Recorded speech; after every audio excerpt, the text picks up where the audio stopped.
Hey everybody, Shoebox Legends. After many years of running a sports card related blog, I've decided to try a new medium here and mix things up a little bit, see how it goes creating some videos for YouTube. Um, I'll start with the standard disclaimer. This is new to me, never created a video before, so I hope you'll stick with my channel and be patient with me as I improve in quality here and get a little more familiar and comfortable with my voice on video. So for today, for the first video, I thought it might be appropriate to start with a little bit of a timeline or history of my collecting journey. It just sort of seemed like a natural fit for a first video or an introductory type video. I started collecting cards all the way back in the winter of 1989. Did take a break for a while there while I was in high school and college and had other interests and focus like many of you. Returned to collecting as an adult with disposable income in my 20s. And I've been back at it for about 13 or 14 years now. So in that time, I've really been all over the map. There's been times where I've collected sets or autographs or baseball or non-sport, hockey. You know, I've had a little bit of a struggle focusing over the years, as you'll see the more videos I publish here. I hope that will make this channel interesting because I think as time goes by and more videos are posted, you're likely to see at least something here that you've never seen before or maybe gain a new appreciation for. So anyway, I thought this first video would be great to talk about my collecting timeline, as I said. So for me, it all started back in the winter of 1989. My father worked in IT at a pharmaceutical company, and he would surprise my two younger brothers and I a couple nights a week when he would return home from work with packs of 1989-90 O-Pee-Chee and Topps cards. And my brothers and I would sit around the kitchen table and we would trade these 89-90 hockey cards, rip the packs, trade doubles, learn about the players. It was just a blast. And that was my entry into sports card collecting. So the item that I have to talk about, which is so sentimental to me, is that original binder that I would use back in the winter of 1989-90 to house my hockey card collection, my 89-90 cards. So I mentioned my dad, he worked in office type job, and he brought home some spare, binders from the office for us to use. So this is not, an ultra pro binder or anything that's meant for collecting cards. I think this had a computer instruction manual in it. Essentially back in the late 80s.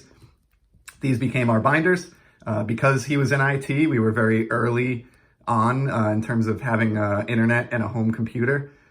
So he made us these custom covers for our hockey card binders on our Amiga computer and home printer, which was, if you were alive in 1990, that was pretty cutting edge. This looks maybe laughable now, but I think this is great. And to me, this is what makes this so special.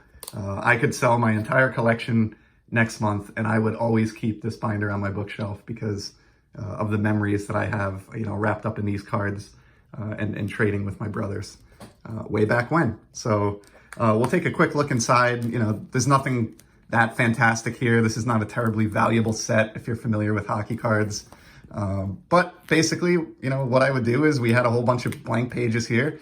We'd open our packs and trade, and because even at age 7, I had some OCD tendencies. Maybe this should have been a sign to my parents, I don't know. But at 7 years old, I organized my cards alphabetically by team name. So the first page here is the Blackhawks, letter B. And following them, we would have the St. Louis Blues and so on and so forth. And then, there are some exceptions to this as cards were traded or swapped around. But I tried to, within each team, organize my players alphabetically by last name. So I would ignore the card numbers on the back, and I would just, sort these by last name of each player within each team. Like I said, pretty OCD or compulsive for a 7-year-old kid, but it is what it is. If I pulled the sticker of the team, there were these one per pack sticker inserts, that would go in the first slot, and the players would go from there. So again, there's not a whole lot to look at here. I'm not going to show you every page in this book, but just really cool memories here wrapped up in this binder, and some significant cards as far as this set goes as well. So Wayne Gretzky was in his Los Angeles Kings tenure at this point. So here's, probably one of the first, if not the first Gretzky cards that I ever pulled from a pack as a kid. He's out of order from being swapped. And then as far as other big cards in the set, this was a huge one, Joe Sakic's rookie. This copy here is terribly off-center, top to bottom, has some print marks on it. Whatever. You don't care about that kind of stuff when you're a 7-year-old kid. And then the other big rookie from the release, which I have in here as well, was the Brian Leach card, the United States-born defenseman, Hall of Famer, who, thanks to my alphabetical naming scheme, ends up right next to another Hall of Fame legend, Guy Lafleur. And we thought this card was fantastic when we were kids because Guy was one of the last players who was grandfathered in and not required to wear a helmet during NHL play, which, if you watch the modern game today, seems absolutely insane. But, during the 70s and 80s and further back, that was a thing. So there you have it. What started it all for me, essentially. So glad to have this. It's probably the single favorite item in my entire collection and always will be. And so it just made sense to feature that in this first video.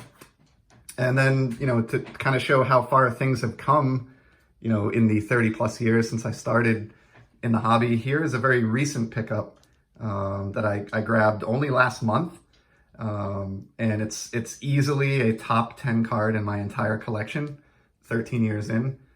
Very proud to show it here. And that is Hank Aaron's 1954 Topps rookie card. I apologize for the background glare. I'm shooting this during the daytime hours. I get a lot of natural light in my office, but I'll try to do my best. So here's the card. Again, what can you say about this card? It's an absolutely iconic classic. I won't do it justice here. I think everybody who collects, certainly baseball or vintage baseball, is familiar with this card. I don't hate Barry Bonds as much as I used to growing up, but I still think of Hank as the true home run king, and I have wanted a copy of his rookie card since I was a young kid in the early 90s. Obviously, this was never attainable for me when I was a child, and wasn't even attainable for me for most of my adult collecting lifetime. But this past winter, with a work bonus that I'd received somewhat unexpectedly, my wife sort of encouraged me to treat myself, and I finally acquired this dream card that I've wanted my whole life. It's just amazing. And this also is a good illustration of kind of how I select my vintage cards or my graded cards. I don't care as much about the number that's on the flip. This is a 2.5, doesn't bother me in the least. What I look for is something that presents, visibly is very appealing, is relatively well-centered, and isn't a total mess. Obviously it all depends on the card, and there are some cards that are just so expensive and iconic that I would obviously acquire them in any condition. But for the most part, cards like this, I look for an example that looks similar to this one. Just a really stunning, visually appealing copy that is affordable based on the low grade. This is just a bright, vibrant card. There's not any surface issues, creasing, snow, anything like that detract from the overall beauty of the card. I think the obvious reason that this one got 2.5 is the corners are a little bit soft, particularly this upper right corner. You can see here it's, sort of missing a little bit of, or has peeled back cardboard on the right corner. But other than that, the centering is great, and I couldn't be happier with this. This is a card I will keep with me for the rest of my life. Here's a look at the back. Really like these vibrant, colorful backs on the 54 Topps set. This one has a little bit of like staining here along the edge or something. It's tough to see. It's a little bit light there. Maybe had some water damage at some point, but does not matter to me. This is the copy that was in my budget. This is what I could afford.